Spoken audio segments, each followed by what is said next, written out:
Taye Diggs stars in Forever from executive producer Terry McMillan, reuniting you with the writer whose movie How Stella Got Her Groove Back sort of blew up your career over 25 years ago.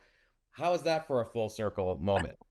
I love it. I love it. There's no sort of about it. She did. She put me on the map, and I'm very I'm grateful. I'm grateful every day. When you think about that in retrospect now, you're in a movie with Angela Bassett and Whoopi Goldberg, and then you're like the poster guy for who's gonna bring your groove back. I mean, no pressure there. What was that like for you? I mean, I'll be honest. I was and I'm 54 now, so I've been through a few things, and I don't know who I thought I was, but I remember I expected that. I remember graduating from college and saying I'm going straight to the top.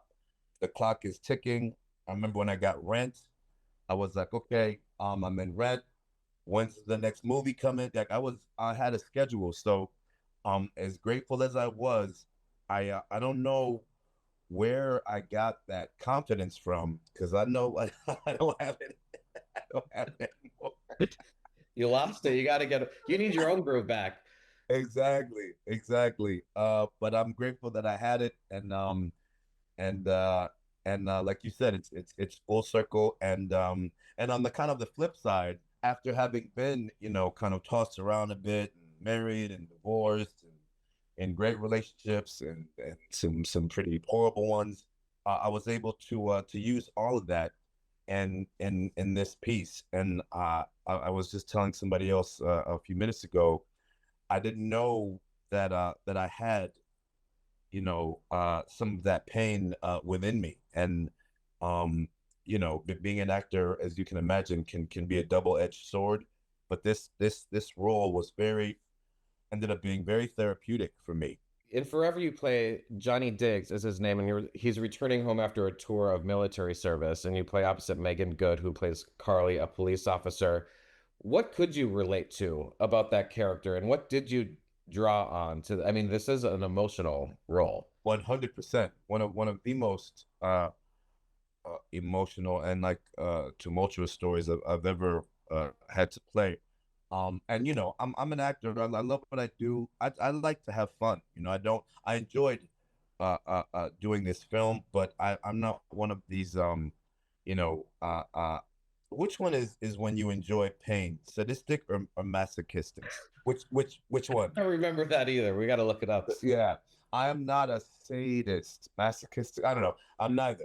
I don't like to inflict pain, and I don't like to feel it.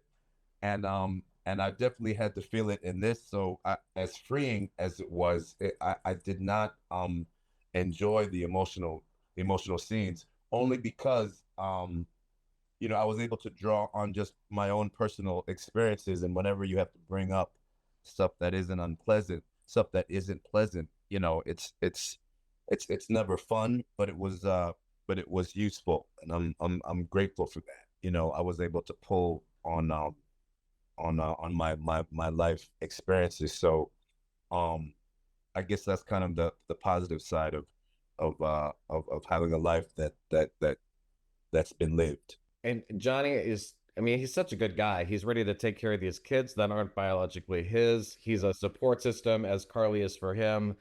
What did you enjoy about that part and just, putting that representation of someone who's just a good guy on television? Thank you for asking. That's a great question, and I the only reason I point that out is just from being an African American and playing African American characters.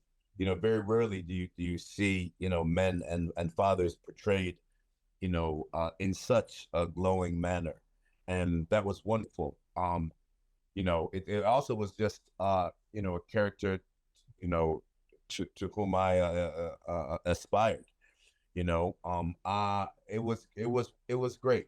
I have to give props to all the girls because we had a ball. They made it so easy, just them as the human beings that they were, as well as how talented they were with these characters. When we weren't working, we were dancing and singing and just cutting up, and that just it added to the relationship that you see in the movie, and it just makes you know situations like that so much more fun.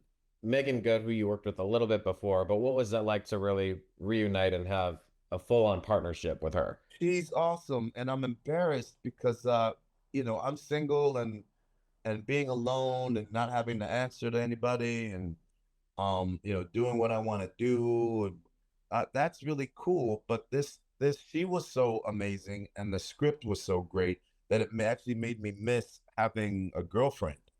Um, so I attribute that to her and the writing, and you forget some of the positive aspects of being in a relationship, and this relationship in this film was so kind of healthy that it reminded me that there is some you know some good elements to relationships as well. Yeah, I mean the relationship was healthy, but the script was devastating. Like it was a, I mean, there was a roller coaster.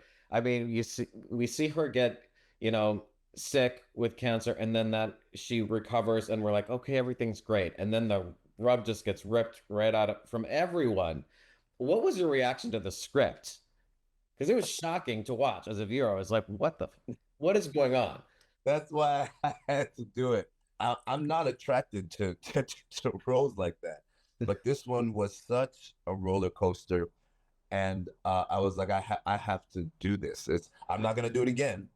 But I need to do this because people need to go on this ride. I knew that there would be work that I would do in this, that we would do in this, that we kind of hadn't touched on before, and I'm getting older. There's not much stuff. I've done. I've had a lot of experience. There's not much that I haven't done. So I kind of jumped at the opportunity to put myself in a position where there'd be some newness and some more vulnerability, just to say and to be able to kind of check that off the list. There's so much interesting subject matter in this movie, and one of the things that kind of struck me was, you know, he's ready to take care of these three girls, and then all of a sudden this biological father who had nothing to do with their lives like swoops in and pulls them away, and then you start to realize this actually can happen in life. I mean, if and that made me sort of realize, you know, what sort of things did this stir up in you and make you think about, because I hadn't really thought that much about that, but this could happen to someone and has. Yes, it was a challenge because just as in everybody has their own perspective. Every actor has their own perspective when they're looking at a role or looking at a script, and for me, I think it's really important to not judge the writing and try to not judge the characters, because then it can affect a pure way of playing them. And this was a struggle for me because I didn't me personally I would not have I don't know that I would have done that. Um, but I had to kind of take my own opinion out of the mix, and it ended up kind of teaching me just how selfless certain people can be, and kind of being able to take ourselves out of the picture and look at the larger, look at things from a larger scale. I think the character kind of thought they would it that's what these girls he wanted to give these girls a chance, to get to know, and to give the biological father a chance to get to have experience that relationship, because who knows what they would have felt later on. You know what I mean? And at least this way, they made the choice to have traversed down that road, so that at the end of the day, they'll be loved by even more people. This roller coaster of a script was nominated for a Writers Guild Award. So yeah, it has to feel good when anything from like your work is recognized in that way by the industry, and hopefully there's more coming down the pipeline. It is. I never, I never got into it for that, and they're always, um, people talk and people say it's political, and it's always fun. But with this one specifically, I was surprised, but at the same time, very, very pleased, and I'm very proud. Every once in a while, I feel like they get it right. And with this one, I I think I'm just very, very proud of the work that we all did. And it all came together magically. We shot it so quickly. You know, I don't think none of us knew how it would turn out. We just were in the moment. You know, we were running and gunning, and I'm just really, really pleased at what we came to see. You do have a SAG award, a Critics' Choice Award, NAACP Image Award. Do I? I have those? Yes, you do. You have for Chicago. Oh yeah. My ass is so So I forgot. you better Yeah. check your trophy case, Tay. I mean, I got their all in storage. I gotta remind myself. Shoot. You do have some awards. Let me tell you, I got a list.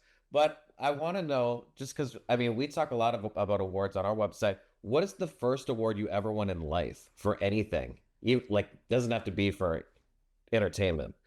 Basketball, when you have the most energy, what's that? Not most Spirit Award something like that, where it's like he gave his all.